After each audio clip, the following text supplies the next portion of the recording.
guys, what's up? Welcome back. Here's Ana Carteri, chef de cuisine model specialized in functional nutrition. And today I'm bringing you guys to a little tour on my rooftop. I think the tour was on the video before this video. It's about strawberries, yeah! Besides the fact that I just became a gardener on Jess's Sacred Garden, I found out that actually it's very nice to have strawberries. They're super juicy and small and delicious.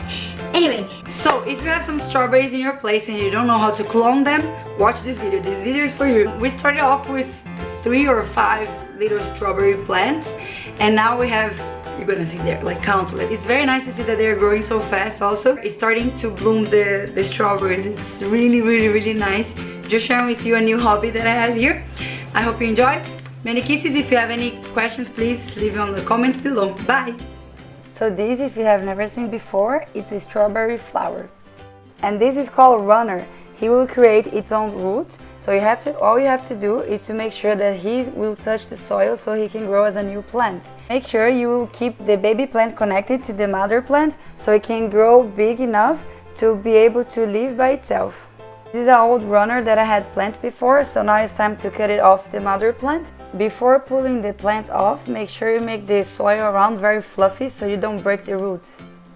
And now it's time to put the baby plant on its new place. Before you place it, make sure you cut the extra stems off.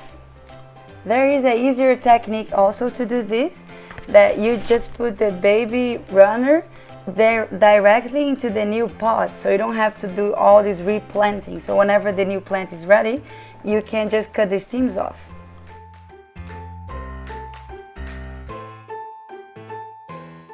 And sometimes your runner will have another little runner coming out of it. So if you think that your plant is big enough to be able to feed both of them, you keep the baby runner together. Otherwise, it's better to cut it off.